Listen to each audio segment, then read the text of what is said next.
Okay, go ahead, questions?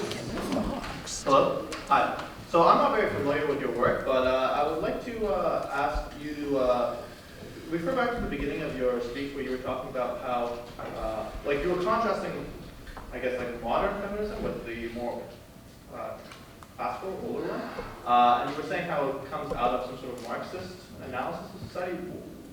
I'm not sure what you were meaning, but could you just elaborate or expand on that a little bit? Oh, okay. Maybe it'll shed more light on the second half of your Well, speech. interestingly enough, the Declaration of Sentiments from Seneca Falls and the Communist Manifesto were published the exact same year. And a lot of the rhetoric in the two books is really very, very similar. And the main difference is that instead of the bourgeoisie and the proletariat as the classes who are in conflict, it's men. Men are the oppressors and women are the oppressed as classes. And a lot of their theoretical framework borrows heavily on their sort of offshoot issues and offshoot theories, also borrows heavily from Marxist theory.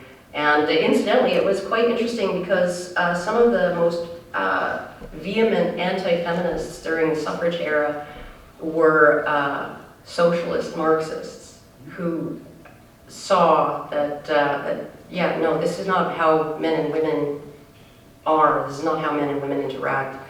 And men are not the oppressors of women. So, and then they thought it was distracting from the class struggle between the bourgeoisie and the proletariat that they really wanted to fight. So, does that explain things a little bit?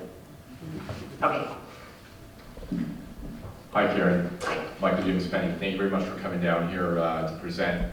It was a fantastic speech.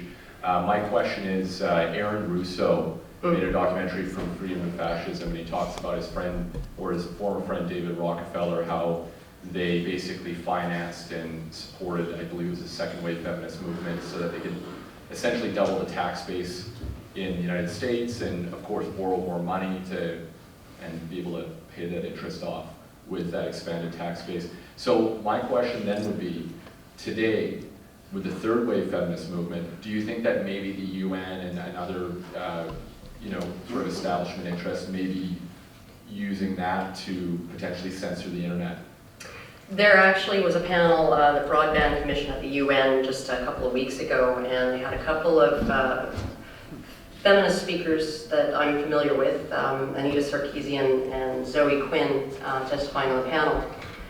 And this panel discussion was about cyber violence against women and girls, because we all know men don't have to deal with, abusive comments and being called bad names and stuff on the internet. One of the things that was really frightening, because this entire commission is supposed to be determining how we move forward with what's allowed on the internet, and how they're discussing things like removing immunity from carriers, like from YouTube, removing their immunity. Right now, YouTube and Blogger and all of these other platforms, Twitter and all of this, are not held legally responsible for what users upload, right? And they're actually talking about holding those corporations accountable for what people say on their services. So essentially, I could upload a comment, I don't know, that says that my next door neighbor practices bestiality, and that's obvious libel. And YouTube or Blogger could be held legally liable for my comments. So what this necessarily would mean is the end of comment sections, period, because nobody has the manpower to put a human set of eyes on every single comment and then fact check it to make sure that it's not actionable. And every single person on YouTube would, every time you uploaded a video, there would have to be a human set of eyes on it to make sure that there's nothing actionable in there. This is not okay. This is not gonna turn out well. And one of the reasons why, one of the things that Anita Sarkeesian described as her experience and, her horrible experience. And she has, I'm sure, had a lot of really nasty comments and emails and all kinds of horrible stuff. But she said it's not just the actual threats that you can take criminal action. It's not just about what's legal and illegal. It's the constant daily barrage of, you suck, you're a liar. That's protected speech, right? And somehow that's getting into a panel discussion in front of the UN about what speech should be allowed on the internet or not. That people tell her she sucks. Well, yeah, whoop-de-doo. People tell me I suck all the time. And, you get over it, really. So, but yeah, no, it's a scary, scary thing. And as far as corporations and governments, they really, really do like feminism. Corporations like it because increasing competition for jobs drives wages down. Governments like it because they have all those extra taxes. They really like feminism because kids get raised in daycares with approved, state-trained people who are going to teach them the right things. In Ontario, I believe, they've been talking for years about mandatory preschool starting at age 2. That's a massive, massive blow to personal liberty. It just is. And of course, feminists love it because it's essentially free daycare. So more women could go to work and work on that wage gap thing. So, all right, next. Thank you very much. Thanks. Borrow from this question. You mentioned the interview with Aaron Russo.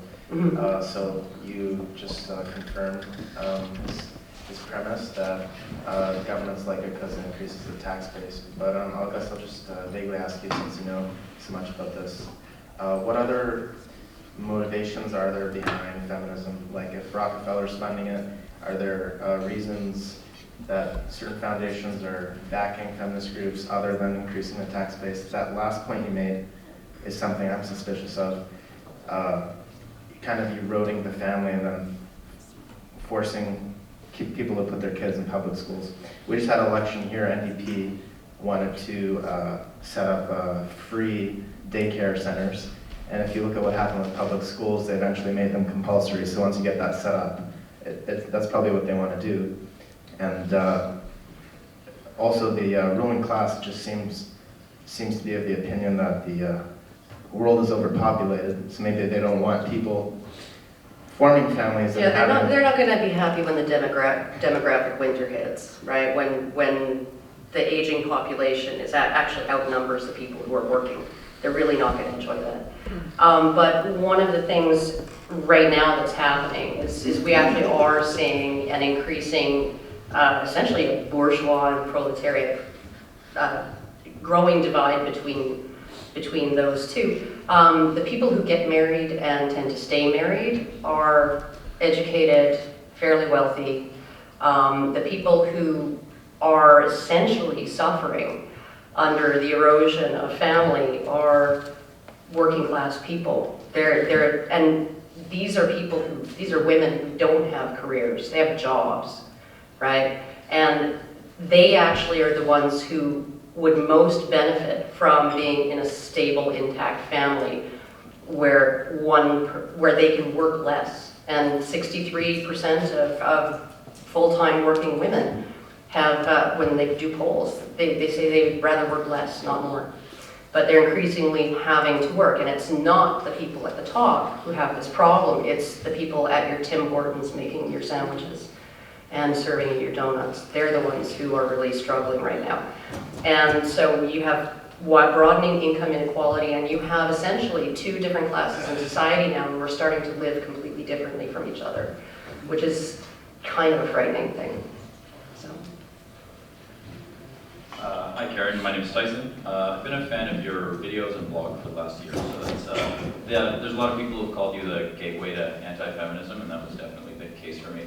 I've always considered myself, and I still consider myself, a liberal. And my views on, I would even have considered myself a feminist 3 years ago, not knowing much about it, because I believe in equality of the sexes. I believe everybody should have the same opportunity. Very, what you would consider progressive views, right? So when I'm having conversations with people, my mostly liberal friends, I'm always having to sort of have this moral apology and preface that, no, well, I don't believe these things because, you know, what the things that you talk about and what a lot of the people, like John the Other, talk about. Yeah. Because I'm some sort of conservative who thinks that women should be pregnant and barefoot in the kitchen. I think that's the opposite. My problem with, you know, some of the rhetoric coming from third wave intersectional feminism is the sort of ridiculous double standards and the, you know, the infantilization of women and men. Yes. All these things that I think really stand in the way of true equality. So I think that, you know, that's not very egalitarian. It's not very progressive. So with that in mind, I see a lot of arguments lately and end up being on the same side of the argument as people like, you know, Mila Yiannopoulos and Gavin McInnes. You know, in my head, I'm not actually on Sky News and the Huffington Post with them, but you know, I agree with a lot of the things that they say. But the fact is that they're coming from a traditional conservative point of view.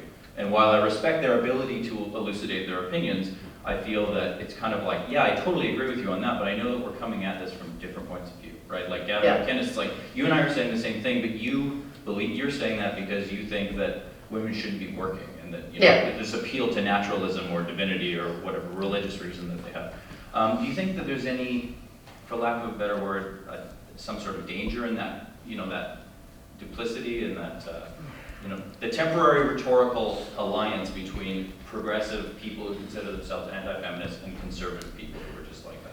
Oh, well, I mean, these kinds of battles make strange bedfellows for sure. But there are very, very deep schisms within anti-feminism and sort of the men's rights community. It's very, very difficult for more conservative people and the more progressive people to actually work together without constantly bickering, right? I mean, like it's just constant, and it's constant sniping at each other, and we're not going to get anything done.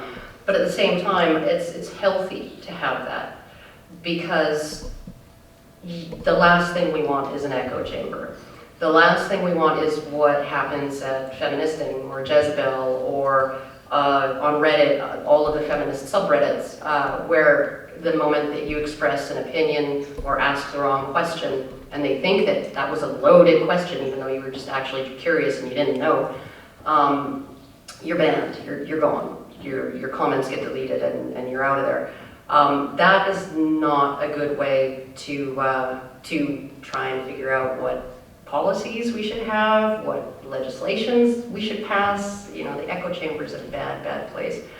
So, I mean, I don't think we're going to have a dangerous melding of these sort of left-wing and right-wing people in anti-feminism. We're allies for now. We're allies on a case-by-case basis, for sure. But yeah, I can't see them getting particularly friendly with each other. And I was just asked by Stephen Crowder a while ago if I wanted to go in with him and Gavin McInnes, and I don't know whether this is going to happen, sort of podcasting platform where we would just sort of share promotional costs and you know, share a big platform. And I told him, like, okay, I'd really love to do that, but we need some more liberal voices in there too. And I've got a couple of suggestions, because I'm not really that interested in being part of something that's otherwise entirely conservative. But I do really appreciate Gavin McInnes and Stephen Crowder. So